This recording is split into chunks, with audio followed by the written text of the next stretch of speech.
जी मित्रों, नमस्कार और अभिवादन आप सभी को।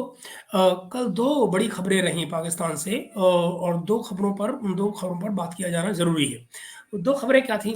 2 खबरें ये कि एक तो काज़ी फ़ाइज़ ईसा जस्टिस काज़ी फ़ाइज़ ईसा जो सुप्रीम कोर्ट के सीनियर मोस्ट जज हैं आफ्टर चीफ जस्टिस, तो और जिनकी चीफ जस्टिस ऑफ पाकिस्तान के तौर पर 17 सितंबर को तैनाती होनी थी, क्योंकि 16 सितंबर को मौजूदा जो चीफ जस्टिस हैं उमर ता बंदयाल, वो रिटायर हो रहे हैं। तो बड़ा इंटरेस्टिंगली कल सरकार ने एक स्टेप लिया और 17 सितंबर को होने वाली जो तैनाती है, उसकी अनाउंसमेंट कल ही कर दी।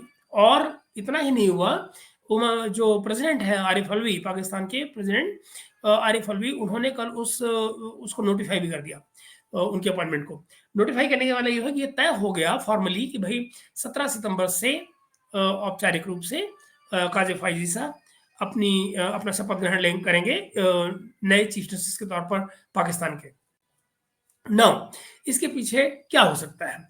2 बातें जो बड़ी साफ नज़र आती हैं, वो ये कि आपको याद होगा उमर ता बंदयाल, जब मुशर्रफ का वक़्त आया था, मुशर्रफ ने जब इन जजों को बर्खास्त किया था और उनमें से कुछ जजों ने पीसीओ के तहत शपथ ली थी, और जब ये लॉयर्स मूवमेंट चली, उसके बाद में जिन जजों ने पीसीओ के तहत लेने से इनकार कर दिया था, बंदयाल उनमें से एक थे, तो इनको एक पीपीपी की सरकार आई थी उस समय, जरदारी वाली, और उन्होंने एक नोटिफिकेशन के ज़रिए इनको इंस्टॉल किया था, वापस इनको रीइंस्टॉल किया था अपनी पोस्ट के ऊपर। तो ये तरीका ओपन था सरकार के पास में कि अब जबकि बंदयाल साहब इतनी दिक्कतें पैदा कर रहे हैं सरकार के लिए, कि वो नोटिफिकेशन जिसको सेंट्रल गवर्नमेंट ने एक वक़्त पे जारी किया था, उस नोटिफिकेशन को लीगली जो कि पॉसिबल है वापस ले लिया जाए, डी-नोटिफ़ाई कर दिया जाए। अगर उस नोटिफिकेशन को डी-नोटिफ़ाई कर दिया जाता, तो बंदयाल साहब चीफ जस्टिस नहीं रह पाते, तो अगला चीफ जस्टिस बनना होता। वो चीफ जस्टिस इन सीक्वेंस बनना था काज़ी फ़ाइज़ ईसा को। खतरा क्या था? खतरा यह था कि अगर इस रूट पर जाया जाए, यानी डी-नोटिफिकेशन वाले रूट पर, तो बहुत पॉसिबल है कि on moral grounds justice Qazi Faiz ईसा, जिनको मोरली बहुत करेक्ट माना जाता है, वो इनकार कर देते ओथ लेने से, ये कहते हुए कि जो पिछला चीफ जस्टिस हैं, उनको गैर मामूली तरीके से निकाला गया है, ऐसे में मैं चीफ जस्टिस नहीं बनना चाहता। तो वो फिर एक बड़ी एम्बैरेसिंग सिचुएशन सरकार के लिए खड़ी हो जाती, और शायद सरकार का बहुत सारा समीकरण भी बिगड़ जाता, जिसका इम्पैक्ट उसके राजनीतिक समीकरणों पर भी पड़ता। तो हम ये देखते हैं कि इसका एक इम्पैक्ट जो बड़ा सीधा आता है, वो ये कि अब चूँकि वो नए चीफ जस्टिस के पद पर ऑलरेडी नोटिफ़ाई किए जा चुके हैं, एक्सेप्टेंस उनकी हो चुकी है इस तरह से, एक तरह से, तो अब अगर खुदा ना ख़ास्ता कोई ऐसे हालात बनते हैं कि जिनमें बंदयाल को डी-नोटिफ़ाई किया जाए, तो ये चीफ जस्टिस काज़ी फ़ाइज़ ईसा जो है, वो ऑटोमैटिकली नई चॉइस होंगे, क्योंकि वो ऑलरेडी उस पद के लिए नोटिफ़ाई हो चुके हैं। हुँ? सो इसका मतलब क्या हुआ? अच्छा, और हुआ क्या? जैसे ही ये नोटिफ़िकेशन हुआ, अच्छा, एक एक तो ये रीज़न बनता है। दूसरा, एक और कोई रीज़न, इसका वैलिड रीज़न कम से कम मुझे तो नज़र नहीं आता, कि जिसमें मैं इसको कहूँ कि ये नोटिफ़िकेशन क्यों किया गया होगा। और इसका एक और फ़र्क जो जुडिशरी पर फ़र्क पड़ता है, वो ये कि जिस तरह से बंदयाल साहब खुले साड़ की तरह से इस समय घूम रहे थे और यहाँ-वहाँ टक्करें मार रहे थे पॉलिटिकल क्लास को, तो इसका एक फ़र्क ये पड़ता है कि तमाम जुडिशरी में जो लोग अब तक चीफ जस्टिस को एज़ चीफ जस्टिस मान्यता देकर उनकी बातों को अदूली करने में डरते थे, अब उनको ये पता लग गया है कि हमारा अगला मालिक कौन है। तो वो अगले मालिक की तरफ को ऑटोमैटिकली झुकना शुरू हो जाते हैं। ये फ़ौज में भी ऐसे होता है। इसीलिए आप देखेंगे कि फ़ौज में कभी भी जो नया जनरल होता है, उसको हफ़्ते 2 हफ़्ते से पहले, 20 दिन पहले से पहले कभी भी नोटिफ़ाई नहीं किया जाता। उसका रीज़न यही होता है कि अगर आप अगले जनरल को नोटिफ़ाई कर देंगे, तो जो करंट जनरल है, जिसका टेन्योर कुछ महीने का बचा हुआ है, उस बीच में लोग उसको उस तरह से फ़ॉलो करना बंद कर देंगे, जैसे उनको करना चाहिए, डिसिप्लिनरी तरीके से। क्योंकि उनको मालूम है कि अब उनका आका कौन होने वाला है। तो वो उसकी तरफ ज़्यादा तवज्जो देते हैं। तो यहाँ पर भी कुछ उस तरह का सीन नज़र आता है, और उसमें ये नज़र आता है कि जो जूनियर जजेस हैं, मान लीजिए, वो अंडर प्रेशर हों अगर बंदियाल के, तो वो इस केस में उनको मालूम है कि भैया आप 3 महीने के मेहमान हैं और अगला मालिक हमारा ये है, तो हम उसको अनॉय नहीं कर सकते, क्योंकि अगर हम उसको डिस्टर्ब करेंगे, अनॉय करेंगे, प्रिक करेंगे, तो वो कल हमारे गले पड़ जाएगा। तो प्रोफेशनली ये बड़ा एक स्मार्ट स्टेप माना जा सकता है। ये 2 बातें हुई। इसके बदले में जो रिएक्शन आया अगली तरफ से यानी बंदयाल की तरफ से वो क्या हुआ कि जो 3-4 जो नोटिस आए हुए थे इनको पिटीशंस आई हुई थी इस बात के लिए कि सिविलियंस को इंक्लूडिंग इमरान खान की पिटीशन भी थी उसमें कि जो सिविलियंस हैं उनको मिलिट्री कोर्ट में ना ट्राई किया जाए। ये सवाल कहाँ से आया?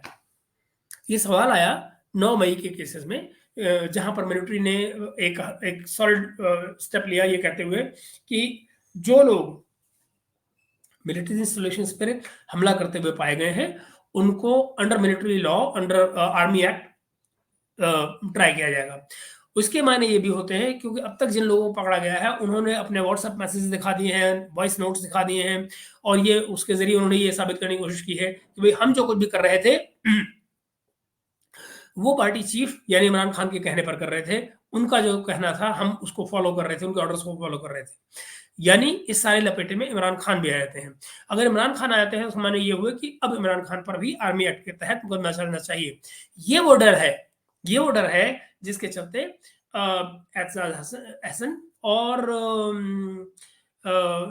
एजाज साहब और एक जस्टिस और है, एक वकील और कि हाँ तो वो दो लॉयर हैं बेसिकली सीनियर मोस्ट पाकिस्तान के एजाज साहब और एकदम से उसका नाम भूल रहा हूँ, वो कोई मैटर नहीं करता। वो दोनों के दोनों ने जाकर पिटीशन लगाई है सुप्रीम कोर्ट में कि हमको सुना जाए। मजे की बात क्या है, पिटीशन लगाने के बाद उनको डायरी नंबर मिल गया। डायरी नंबर मिलने के मायने कुछ नहीं होते सिवाय इसके कि उन्होंने पिटीशन को रिसीव किया है सुप्रीम कोर्ट ने। तो इन्होंने क्या किया, इन्होंने पिटीशन जमा कराने के बाद में जाकर बाकायदा चीफ जस्टिस बंदयाल से मुलाकात की। अब आप सोचिए एक पिटिशनर पिटीशन फाइल करने के बाद सीधे सीधे चीफ जस्टिस से जाकर मिल लेता है। इससे बड़ा मजाक क्या होगा? यानी आप देखिए ना, अगर एक पिटीशन को फाइल करने के बाद में प्राइवेट मुलाकात की जाती है चैम्बर में चीफ जस्टिस के, इसके माने एक्सेस आप देखिए ना कितना बड़ा है। तो वो मुलाकात हुई। माना जाता है कि दोनों जजेस ने दोनों लॉयर्स ने जिन्होंने पिटीशन डाली है कि भाई मिलिट्री कोर्ट में न ट्राई किया जाए सिविलियंस को, वो पहुंचते हैं चीफ जस्टिस के पास उनके चैम्बर में और उनको बताते हैं कि साहब हमने ये पिटीशन डाली है, आप इसको ले लीजिए, टेकअप कर लीजिए, इसको स्लॉट कर दीजिए हेयरिंग के लिए। और दरख्वास्त आपसे ये है पर्सनली कि आप इस पर फुल कोर्ट बेंच बनाएं। और फुल कोर्ट बेंच का मतलब ये हुआ कि तमाम जजेस जो सुप्रीम कोर्ट के हैं वो इस पर फैसला दें। उन्होंने ये भी कहा कि भाई अगर ऐसा होता है, चीफ जस्टिस का कहना था कि अगर ऐसा होता है तो इस समय सुप्रीम कोर्ट में काफी आपाधापी है, तो क्या ऐसा करना ठीक होगा? और ये भी मानिए कि ये डिसीजन उसके अगेंस्ट जा सकता है जो आप चाहते हैं। तो इन दोनों लॉयर्स का कहना था कि हमें उसकी कोई परवाह नहीं है एज लॉन्ग एज कि फुल कोर्ट डिसाइड करे, क्योंकि अगर फुल कोर्ट डिसाइड करती है तो उस फैसले की वैल्यू बहुत होगी और कोई उस फैसले को इनकार नहीं कर पाएगा, ये नहीं कहेगा कि ये फैसला बायस था क्योंकि ये फुल कोर्ट फैसला होगा। खैर, लेकिन वो सब तो नहीं हुआ। लेकिन आनंद फानन में कल जैसे ही नोटिफिकेशन आया काजी फाइजी साहब का, उसके तुरंत बाद बंदयाल ने अपनी गेम खेली, 9 जजेस का एक बेंच बना दिया। 9 जजेस का बेंच बना दिया इन पिटीशन को सुनने के लिए कि वेदर सिविलियंस को मिलिट्री कोर्ट में ट्राई किया जा सकता है। अब जरा सोचिए इन पिटिशनर्स में से एक कौन है? एक है हमारे प्यारे इमरान खान साहब। इमरान खान जब प्राइम मिनिस्टर थे मेरे दोस्तों, उस समय पर भी ये लॉ मौजूद था, 62 से चला आ रहा है, 62 से बना वाला है। तो उसमें यह है कि भाई अगर आर्मी के इंस्टॉलेशंस पर कोई हमला करता है, सिविलियंस हमला करते हैं, तो उन सिविलियंस को मिलिट्री कोर्ट में ट्राई किया जा सकता है। ये पाकिस्तान के कॉन्स्टिट्यूशन में लिखा हुआ गुंजाइश। तो स्पेशली जब इंस्टॉलेशन पे हमला हो मिलिट्री की। तो अब क्या किया गया, उस लॉ के अंडर मिलिट्री ने पुश किया कि हमको ये चाहिए। इमरान खान बहुत दिन से बात कह रहे हैं कि भाई ये लोग मुझे उस तरफ लेके जा रहे हैं और मुझे ये मिलिट्री कोर्ट्स में डालना चाहेंगे, मुझे आर्मी उसमें ट्राई करेंगे और मुझे उसमें लपेट देंगे, मुझे मार देंगे, मुझे पता नहीं क्या क्या वो आपको वो मतलब उनको जो सेल्फ ऑब्सेस्ड है तो उनको सबको लगता है जो कुछ भी किया जा रहा है सब मेरे खिलाफ हो रहा है और मेरे खिलाफ साजिश हो रही है। तो क्या किया गया, 9 जजेस की बेंच बनी और इसमें बड़ा केयरफुली चीफ जस्टिस ने 5-4 का डिफरेंस डाला, यानी 5 जजेस अपने धड़े के, अपनी तरफ के, और 4 अपोजिट साइड के। अपोजिट साइड में भी जजेस को उस भरोसे के साथ लिया गया कि काजिब हाजी साहब ऑलरेडी ऑन रिकॉर्ड है डिफरेंट जजमेंट्स के जरिए कि वो मिलिट्री एंटी मिलिट्री माने जाते हैं। उनको ये लगता है कि मिलिट्री को पॉलिटिक्स में दखलंदाजी नहीं करनी चाहिए। सिविलियन रूल के भी वो हमेशा हक में रहे हैं और मिलिट्री कोर्ट्स के अगेंस्ट रहे हैं। तो उनको मालूम था कि भाई इनका एक प्रिंसिपल स्टैंड है। काजी भाई जैसा को ऐसा लगता है कि जैसे जबरदस्ती इस बेंच में डाला गया, एक जमाने बाद बंदियाल ने उनको किसी बेंच पर डाला है। इसके डालने के पीछे काजी भाई जीसा को इस बेंच पर डालने के पीछे पॉलिटिक्स भी नजर आती है बंदियाल की, और वो ये जरा सोचिए कि अगर चीफ जस्टिस ये जो काजी भाई जीसा है वो ऐसी जजमेंट देते हैं जिसमें वो कहते हैं कि भाई सिविलियंस को मिलिट्री कोर्ट में ट्राई नहीं किया जाना चाहिए, जो कि बंदियाल ग्रुप कहेगा, तो आप ये देखिए उस केस में एक्यूजेशन आता है कि लीजिए ये मिलिट्री के खिलाफ हो गए।